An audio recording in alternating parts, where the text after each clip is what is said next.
Ninth खत्म होते ही सारे घर वाले शुरू हो गए कि अब तो बोर्ड्स है, बोर्ड्स है, बोर्ड्स है।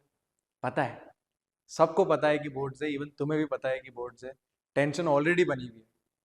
सो थोड़ा थोड़ा अगर पढ़ोगे और डेली पढ़ोगे एक कंसिस्टेंसी के साथ, तो ये जो इतना बड़ा सिलेबस तुमको लग रहा है कि पता नहीं कैसे होगा, कब होगा, इतने सारे चैप्टर्स, सब हो जाएगा अगर आप दिन में अपने करियर के लिए, अपनी लाइफ के लिए, फ्यूचर के लिए, अपने मम्मी पापा के लिए थोड़ा सा अगर टाइम निकाल के पढ़ लो तो उसमें कोई प्रॉब्लम तो नहीं है। जो बेसिक पॉइंट्स जो कभी ना क्लास में पूरे हो पाए, ना कभी कोई समझ पाया कि हम ये डाउट्स कैसे पूछे, मैं वो तुम्हारी सारी चीजें सॉर्ट आउट कर दूंगा।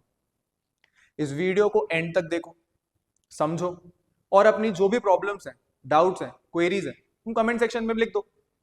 सेशन को बिना वेट किए स्टार्ट करते हैं। तो hello class 10, welcome to another class.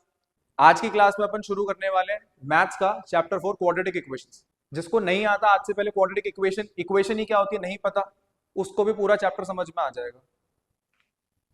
देखो, क्वाड्रेटिक इक्वेशन तुम्हारे मैथ्स की बुक का चैप्टर नंबर 4 है।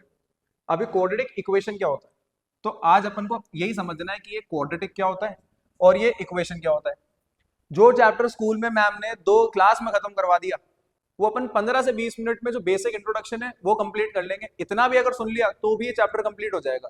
देखो, क्वाड्रेटिक इक्वेशन क्या होता है, इवन इक्वेशन ही क्या होता है पहले ये देख लेते हैं। जैसे मैंने लिखा x+2 इक्वल्स टू 4, तो जब तक ये x+4 था तब तक ये सिर्फ और सिर्फ एक एक्सप्रेशन था। जब तक ये x+2 था तब तक ये सिर्फ और सिर्फ एक्सप्रेशन था। जब आप इक्वल्स टू का साइन लगा देते हो तब वो कंप्लीट होकर क्या बन जाता है, एक इक्वेशन बन जाता है। एक इक्वेशन बन जाता है। जब भी इक्वेशन आ जाता है तो उसका एक होता है LHS और एक होता है RHS। बस इतना सा ध्यान रखना है कि एक्सप्रेशन क्या होता है, जिसमें कुछ भी हो सकता है RHS पे, यानी कि वो सिर्फ और सिर्फ एक फ्रेज है। जैसे x-4 भी लिख सकता हूँ, x² + 5 भी लिख सकता हूँ। जब RHS में कुछ भी नहीं हो, यानी कि इक्वल्स टू हो ही नहीं, तब तक वो क्या है, एक एक्सप्रेशन। जैसे ही इक्वल्स टू का साइन आ जाएगा वो क्या बन जाएगा, एक इक्वेशन। बहुत इजी है, आ गया होगा समझ में। अब आगे क्या बोल रहा है कि एक क्वाड्रेटिक इक्वेशन क्या होती है वो बता दो हमको। तो देखो, क्वाड्रेटिक इक्वेशन का एक स्टैंडर्ड फॉर्म होता है। क्वाड्रेटिक इक्वेशन का एक स्टैंडर्ड फॉर्म होता है। वो स्टैंडर्ड फॉर्म क्या है कि एक standard quadratic equation ax² plus bx plus c equals to 0, ये होती है एक स्टैंडर्ड क्वाड्रेटिक इक्वेशन, जिसमें डिग्री ऑफ पॉलिनोमियल क्या होना चाहिए, डिग्री ऑफ पॉलिनोमियल होना चाहिए 2 के बराबर। डिग्री ऑफ पॉलिनोमियल किसके बराबर होना चाहिए, 2 के बराबर। यानी कि यहां पर x² होना चाहिए, यानी कोई भी वेरिएबल हो उसकी हाईएस्ट पावर कितनी होनी चाहिए, 2। इसी को बोलते हैं क्वाड्रेटिक इक्वेशन। ये किसका एग्जाम्पल है, ये लीनियर इक्वेशन का एग्जाम्पल है। ये किसका एग्जाम्पल है, लीनियर इक्वेशन का। जब डिग्री ऑफ पॉलिनोमियल 2 हो जाएगा तब किसका एग्जाम्पल बन जाएगा, क्वाड्रेटिक इक्वेशन या क्वाड्रेटिक पॉलिनोमियल भी बोल सकते हैं। अब यहाँ पे एक क्वेश्चन जो 1 मार्कर क्वेश्चन है और बहुत बेसिक सा है, वो क्या है कि हमको x² का कोफिशिएंट बता दो। अब यार ये कोफिशिएंट वर्ड ही ऐसा है, तुम लोगों को पता नहीं किस किस को पता है किस किस को नहीं पता। कोफिशिएंट का मतलब क्या होता है, किसी भी वेरिएबल जिस जो भी पूछा गया हो उसके साथ आने वाला नंबर। तो a क्या है, x² के साथ है, जो कि एक न्यूमेरिकल वैल्यू है और वो कुछ भी हो सकती है, इसलिए अपन ने उसको भी a मान लिया। सिमिलरली कोफिशिएंट ऑफ x क्या है, b, और एक कांस्टेंट भी है, एक कांस्टेंट भी है, यानी कि x की पावर जब 0 होगी यानी 1, तो एक कांस्टेंट टर्म भी है c। तो ये हो गए तुम्हारे कोफिशिएंट। x² का कोफिशिएंट हो गया a, x का कोफिशिएंट हो गया b, और x की पावर 0 यानी कि 1 कांस्टेंट टर्म हो गया c। ये तुम्हारे कोफिशिएंट और इक्वेशन की बात होगी। आई होप बेसिक इंट्रोडक्शन समझ में आया होगा कि क्वाड्रेटिक इक्वेशन होती क्या है। एक क्वाड्रेटिक इक्वेशन वो मैथमेटिकल एक्सप्रेशन इक्वेशन है जिसमें कि ax² plus bx plus c equals to 0, ये होती है स्टैंडर्ड क्वाड्रेटिक इक्वेशन। ठीक है, अब उसके बाद इसके बेसिस पे जो क्वेश्चन आता है वो कैसे सॉल्व करना है, वो कैसे करना है, उसको समझते हैं कि मुझे कैसे पता चलेगा कि कोई भी एक इक्वेशन क्वाड्रेटिक इक्वेशन है या नहीं। सबसे पहला क्वेश्चन कि आइडेंटिफाई कैसे करेंगे कि क्वाड्रेटिक इक्वेशन है या नहीं है। तो सबसे पहली बात, क्वाड्रेटिक इक्वेशन में एक चीज जो नोट करने वाली वो होती है कि वेरिएबल सेम होना चाहिए। पहली बात क्या, वेरिएबल सेम होना चाहिए। अगर यहाँ पे कोई भी वेरिएबल की पावर स्क्वायर, जैसे y² है, जैसे कि 2a² प्लस 3a प्लस 4, ये भी क्या है, एक इक्वल्स टू 0। ये भी क्या है, एक क्वाड्रेटिक इक्वेशन जिसमें कि वेरिएबल क्या है, ए। ठीक है, सो एक चीज क्या याद रखनी है कि कोई भी क्वाड्रेटिक इक्वेशन कब होगी, जब degree of polynomial maximum 2 powers होंगी, बस degree of polynomial should be 2। दूसरी बात क्या कि वेरिएबल सेम होने चाहिए, तभी वो क्या होगी, क्वाड्रेटिक पॉलिनोमियल होगा या फिर क्वाड्रेटिक इक्वेशन होगा। आगे बात करते हैं कि क्वेश्चन के थ्रू अपन को कैसे पता चलेगा कि कोई क्वाड्रेटिक इक्वेशन है या नहीं है। तो देखो सिंपल सा है, मान लेते हैं कि मेरे पास है x+1 और x+2, मुझे ये दे दिया और बोला है कि चेक करके बताओ कि क्वाड्रेटिक इक्वेशन है या नहीं है। सॉल्व कर देते हैं। देखो ये तुमको पता होगा कि जब आप एक बाइनोमियल को, बाइनोमियल का मतलब इसमें 2 टर्म्स होती है, उसको एक और बाइनोमियल के साथ मल्टीप्लाई करते हो तो पहले ये वाली टर्म इस पूरे ब्रैकेट के साथ मल्टीप्लाई होगी, यानी कि x ब्रैकेट x+2। फिर ये जो टर्म बची है दूसरी टर्म, बाइनोमियल की दूसरी टर्म, वो अपने साइन के साथ उठकर आएगा। जैसे यहाँ प्लस का साइन था तो यहाँ प्लस का साइन, अगर यहाँ माइनस होता तो यहाँ पे माइनस आ जाता, वो उठकर आएगा वापस से सेम ब्रैकेट से मल्टीप्लाई होगा। तो क्या आ जाएगा, x multiply bye x² plus x multiply by 2x, फिर plus plus plus 1 multiply by x और 1 मल्टीप्लाई बाय 2। ये आगे सॉल्व करोगे, उसके बाद x², 2x प्लस x कितना होगा, 3x और प्लस 2। अब तुम खुद देखो कि क्या ये इससे मैच हो रही है कि नहीं हो रही। इसमें आइडेंटिफाई करने के लिए पहली चीज, इसमें आइडेंटिफाई करो कि a क्या होगा। x² के साथ आने वाला जो नंबर है वो a होता है, तो इस पर्टिकुलर एक्सप्रेशन में अगर a की जगह पे कुछ भी नहीं दिख रहा है, इसका मतलब 1। भाई अगर x² प्लस का है तो प्लस का 1, अगर यहाँ माइनस का साइन आ रहा होता तो यहाँ पे माइनस का साइन आ जाता। आगे बढ़ते हैं, x के साथ आने वाला जो टर्म होता है उसको बोलते हैं b, तो b की वैल्यू क्या हो जाएगी 3। सिमिलरली कांस्टेंट टर्म कितना है 2, तो ये तुम्हारी वैल्यूज होगी। आई होप समझ में आया होगा। बस इतना आसान था क्वाड्रेटिक इक्वेशन कि तुमको ये पता होना चाहिए कि ax² plus bx plus c equals to 0, ये स्टैंडर्ड इक्वेशन होती है। दूसरा, एक क्वाड्रेटिक इक्वेशन में x² आना चाहिए, बेयर मिनिमम है कि स्क्वायर तो आना ही चाहिए, डिग्री ऑफ इक्वेशन 2 होनी चाहिए, डिग्री ऑफ पॉलिनोमियल 2 होना चाहिए। उसके बाद ये चेक करना है कि एक स्टैंडर्ड फॉर्म में है या नहीं है, बस इतना सा था। अब कुछ क्वेश्चंस पे आते हैं। एनसीईआरटी का पहला क्वेश्चन तुम्हारी बुक में क्या है कि x+1 का होल स्क्वायर अगर अपन को दे दे इक्वल्स टू 2 ब्रैकेट x-3, तो हमको ये बताना है कि क्या ये क्वाड्रेटिक इक्वेशन है या नहीं। अभी बताया सिंपल सा कि क्वाड्रेटिक इक्वेशन कैसे पता चलेगा, तो ax² plus bx plus c equals to 0। अगर इस टर्म में मुझे कुछ भी मिल जाएगा तो मैं क्वाड्रेटिक इक्वेशन उसको बोल सकता हूँ, बेहद आसान। अब इसको क्या करना है, सॉल्व करना है। अब यार ये मत पूछना कि a plus B whole square क्या होता है, चलो कोई बात नहीं, जब बोला है कि बेसिक से बताऊंगा तो सभी बताऊंगा। तो a plus B whole square की आइडेंटिटी क्या होती है, a plus B whole square की आइडेंटिटी होती है a² plus b² plus 2ab। आगे सॉल्व करोगे तो देखो, इसको आप सॉल्व करोगे तो क्या बताना है, a प्लस बी अगर होल स्क्वायर में है इक्वल्स टू 2x माइनस 3। इसको सॉल्व करोगे तो x² plus 1 plus 2a plus 2a और b इक्वल्स टू, इसको मल्टीप्लाई कर लो 2x माइनस 6। आई होप यहां तक समझ में आया होगा। उसके बाद क्या करना है, x² plus 1 plus 2 multiply by x multiply by 1, 2x equals to 2x minus 6।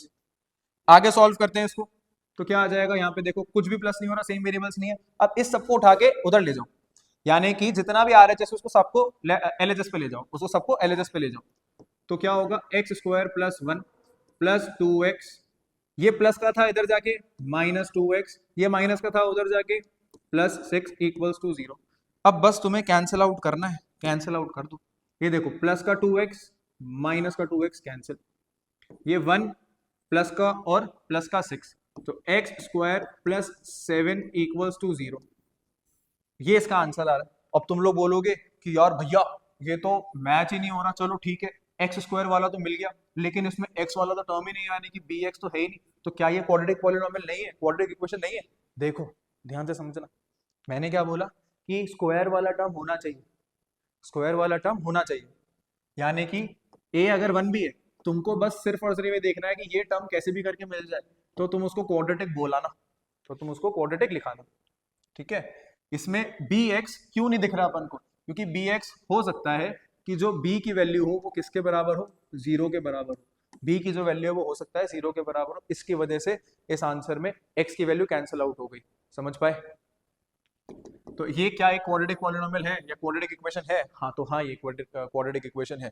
लिख कर आओगे कि yes it is a quadratic polynomial या इक्वेशन।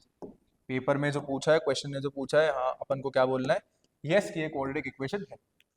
नेक्स्ट की बात करते हैं, नेक्स्ट की बात करते हैं।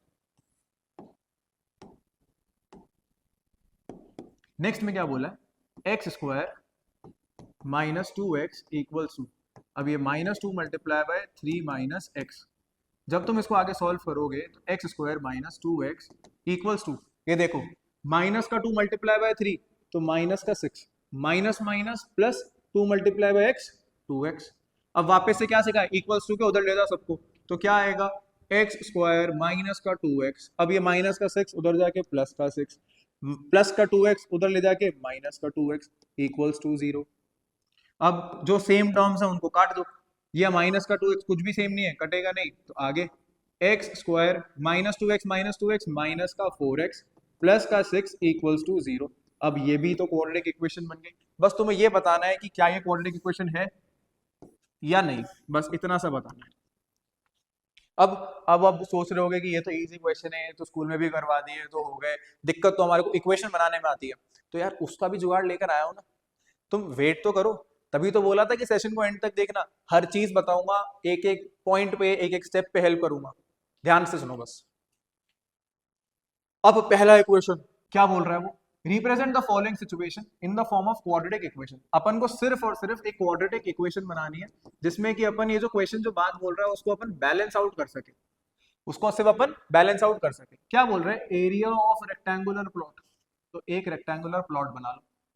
जब क्वेश्चन नहीं समझ में आए तो डायग्राम बनाना शुरू कर दिया करो, ताकि उसको भी तो लगे कि क्रिएटिविटी तो है। रेक्टेंगुलर है तो एक इसकी लेंथ होगी और एक इसकी ब्रेथ होगी। आगे क्या बोल रहा है कि टोटल एरिया, ये जो पूरा एरिया है वो है 528, इसमें जो length of the plot is 1 more than twice its breath. भैया तो देखो कुछ भी नहीं है, मान लेते हैं let the breadth be x।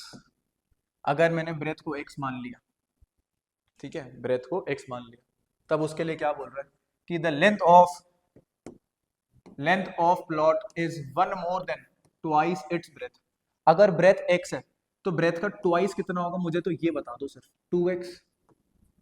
Length उसकी ब्रेथ के 2x से एक ज्यादा है, देखो पढ़ो वापस, 1 more than twice its breath, यानी कि 2x प्लस 1 वो हो गई उसकी लेंथ। अब तुम्हारे पास लेंथ है कुछ नंबर्स में, कुछ एक्सप्रेशन में, और ब्रेथ है x। अब तुम इसको कैसे शेप इन करोगे, कैसे मोल्ड इन करोगे कि तुम 528 तक पहुंच जाओ। तो देखो उसने एरिया की बात करी है, क्वेश्चन ने अपन को पूरा चीजें समझा रखा है, हर बार क्वेश्चन पूरी चीज समझाएगा, उसको डिकोड करना, ब्रैकेट्स में ब्रेक करना, ये तुम्हारा काम होना चाहिए। जिसको कंसेप्ट समझ में आ गया वो ऐसे क्वेश्चंस को फोड़ आएगा। ये क्वेश्चन 3 नंबर में आता है तुम्हारे मैथ्स के पेपर में। अब बताओ 3 नंबर में इतने easy easy questions, area of rectangle कितना होता है, length multiply by breath. Area of rectangle कितना दिया हुआ है अपन को, 528। अपन ने लेंथ कितनी निकाली, 2x प्लस 1, ठीक है, 2x प्लस 1। ब्रेथ कितनी है, मल्टीप्लाई बाय x। आगे इसको सॉल्व करोगे तो देखो क्या करना है, 528 equals to x multiply by 2x square plus x multiply by 1 x। इन सबको उधर ले जाओ या इसको इधर ले आओ, एक ही बात है। तो मैं 528 प्लस था, इधर जाके माइनस कर, तो 0 equals to 2x square plus x minus का 528। क्या ये तुम्हारी इक्वेशन बन गई कि नहीं बनी? एक्स स्क्वायर का कोफिशिएंट बताओ, तो क्या लिख दोगे, एक्स स्क्वायर का कोफिशिएंट 2। बी बताओ क्या है, एक्स का कोफिशिएंट बताओ, बी की वैल्यू 1। सी बता दो क्या है, तो सी हो जाएगा माइनस का 528। हो गई ना सारी चीजें, इतना आसान था।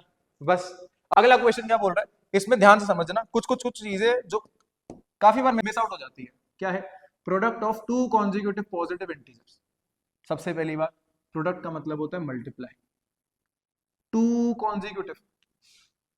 कॉन्जिक्यूटिव। काफी सारे बच्चे ऐसे हैं जिनको कॉन्जिक्यूटिव और इन सारे वर्ड्स में कि प्रोडक्ट बोल रहा है, कैसे बोल रहा है, यानी कि इक्वेशन वर्ड्स में तो समझ में आ रही है, लेकिन वर्ड से बनाए कैसे, उसको प्लस माइनस कहाँ करे, यहाँ पे दिक्कत आती है। बस यहाँ पे तुम्हें मैं हेल्प करने वाला हूँ। Product of two consecutive positive integers is 306। यानी कुछ ऐसा समझ में आ रहा है कि किन्हीं दो नंबर्स को मल्टीप्लाई करने पर 306 आ रहा है।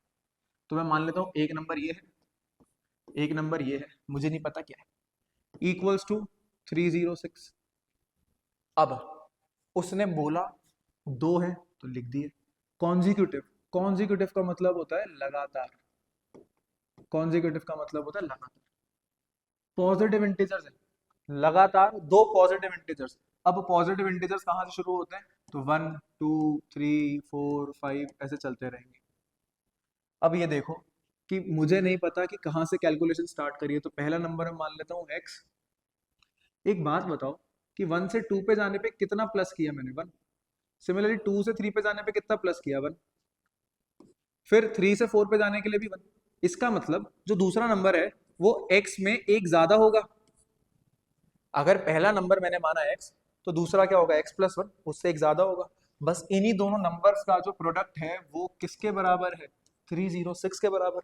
इन्हीं दोनों नंबर्स का जो प्रोडक्ट है वो किसके बराबर, 306। अब तुम देखो इक्वेशन क्या बनी अपनी, x multiply by bracket x plus 1 equals to 306। अब इस x से इसको मल्टीप्लाई करो, क्या आएगा, x multiply by x, x square, x multiply by 1 x, ये प्लस का 306 उधर जाके माइनस का 306। इक्वेशन रेडी है। बस इतना ही था ये क्वेश्चन। होमवर्क में इसकी इक्वेशन बना के ट्राई करो और कमेंट में इसका आंसर दो। आगे बात करते हैं, देखो क्या बोल रहा है। एक ट्रेन है वो ट्रेवल करती है 480 का डिस्टेंस। तो डिस्टेंस कितना है अपने पास, 480 का, एट अ यूनिफॉर्म स्पीड। तो if the speed had been 8 kilometre less. तो अब देखा गेम, इसने क्या बोला कि यूनिफॉर्म स्पीड पे चल रही है, मान लेते हैं वो यूनिफॉर्म स्पीड है x। तो जब दूसरा कैलकुलेशन उसने किया तो वो बोल रहा है कि 8 किलोमीटर पर आवर की जो स्पीड है वो कम हो जाती है ट्रेन की। तो पहले मान लिया x पे चलती है, तो अब क्या हो जाएगा, x माइनस 8। जैसे मान लेते हैं पहले 40 पे चलती है तो अब 32 पे हो जाएगी। इसकी वजह से हुआ क्या, उसने 3 घंटे एक्स्ट्रा लिए इसी सेम डिस्टेंस को कवर करने के लिए। तो मान लेते हैं कि पहले जो टाइम लग रहा था वो लग रहा था t1, अभी जो टाइम लगा वो लगा t2। यानी कि पहले देखो फॉर्मूला क्या होता है टाइम का, टोटल डिस्टेंस अपॉन स्पीड, यही टाइम का फॉर्मूला होता है। तो जब ट्रेन x की स्पीड से चल रही थी तो उसने 480 किलोमीटर्स एक t1 टाइम में कवर कर लिया होगा। सिमिलरली जब वही डिस्टेंस 480 किलोमीटर्स का उसने ऐसे बोला कि स्पीड कम करके ट्रेवल कर रहा है, कितना, 8 किलोमीटर पर आवर, तो टाइम t2 लगा। अब तो मुझे कॉमन सेंस से बताओ कि मुझे जो टाइम लगने वाला है ज्यादा, जब मैं x की स्पीड से चल रहा हूं तब ज्यादा लगेगा, या फिर जब मैं x माइनस 8 की स्पीड से चल रहा हूं तब ज्यादा लगेगा। 2 सेकंड सोचो, वीडियो को पॉज करो और इसमें दिमाग लगाओ। ऐसे क्वेश्चंस की इक्वेशन तुम लोग खुद बना पाओगे अगर एक बार ये चीज कर ली तो। टाइम t2 ज्यादा लगेगा, क्यों, क्योंकि इसमें जो स्पीड अपन कम कर रहे हैं, तो सेम डिस्टेंस ट्रेवल करने के लिए जो टाइम लगेगा वो ज्यादा लगेगा। यही तुम्हारी इक्वेशन बन जाती है। तो जब टाइम ज्यादा लग रहा है, दोनों सिचुएशंस में जो टाइम है उसमें 3 आवर्स का गैप है। अब t2 का क्या फॉर्मूला है, 480 अपॉन x माइनस 8 ब्रैकेट में माइनस t1 का क्या टाइम है, 480 अपॉन x इक्वल्स टू 3। बन गई इक्वेशन। अब नेक्स्ट स्टेप क्या होती है, इसको सॉल्व कैसे करें। तो देखो सॉल्व करने का बिल्कुल बेसिक सा तरीका होता है, जब डिनोमिनेटर्स डिफरेंट होते तो आप उनका क्या ले लो, एलसीएम। x माइनस 8 और x का जो एलसीएम होगा वो होगा x माइनस 8 ब्रैकेट x। अब यहां पर देखो डिनोमिनेटर क्या है, x माइनस 8, यहाँ पे क्या है x, नीचे क्या है x minus 8 multiply by x। First term पे आ जाओ, इस टर्म में देखो जो डिनोमिनेटर है उसमें एक्स्ट्रा क्या है, यहां से जो डिनोमिनेटर है उसमें एक्स्ट्रा क्या है, यहाँ पे भी यहाँ पे भी x माइनस 8 है और यहाँ पे भी x माइनस 8 है। एक्स्ट्रा क्या है x, तो उस x को 480 में मल्टीप्लाई कर दो, ये हो गया 480x माइनस, यहाँ पे x है, एक्स्ट्रा क्या है x माइनस 8, तो ये हो गया 480 bracket x minus 8। Equals to 3। उसके बाद आगे कैसे करोगे इसको सॉल्व?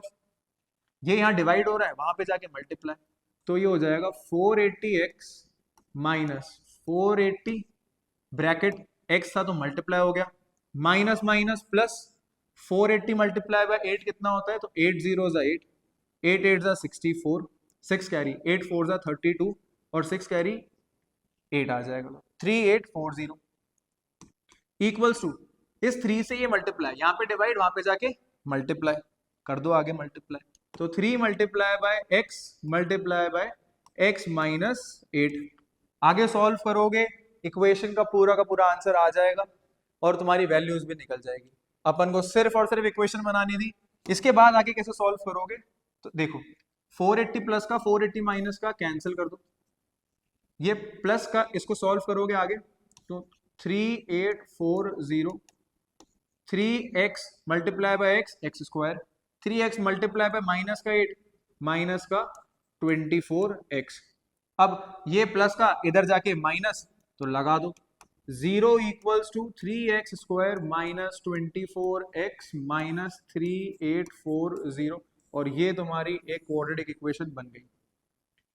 आई होप समझ में आया होगा। देखो इतना आसान था, अगर ध्यान से इन चीजों को समझोगे तुम अपने दिन के सिर्फ 10 से 15 मिनट 20 मिनट मुझे दे दो, 2 घंटे इंस्टाग्राम पे चलाते ही हो अपनी खुशी के लिए, तो अपने मम्मी पापा की खुशी के लिए 20 मिनट अगर यहाँ पे आके थोड़ी सी पढ़ाई कर लोगे तो सोचो अगर रिजल्ट अच्छा आएगा तो उनको कितना अच्छा लगेगा, उनको कितनी खुशी होगी।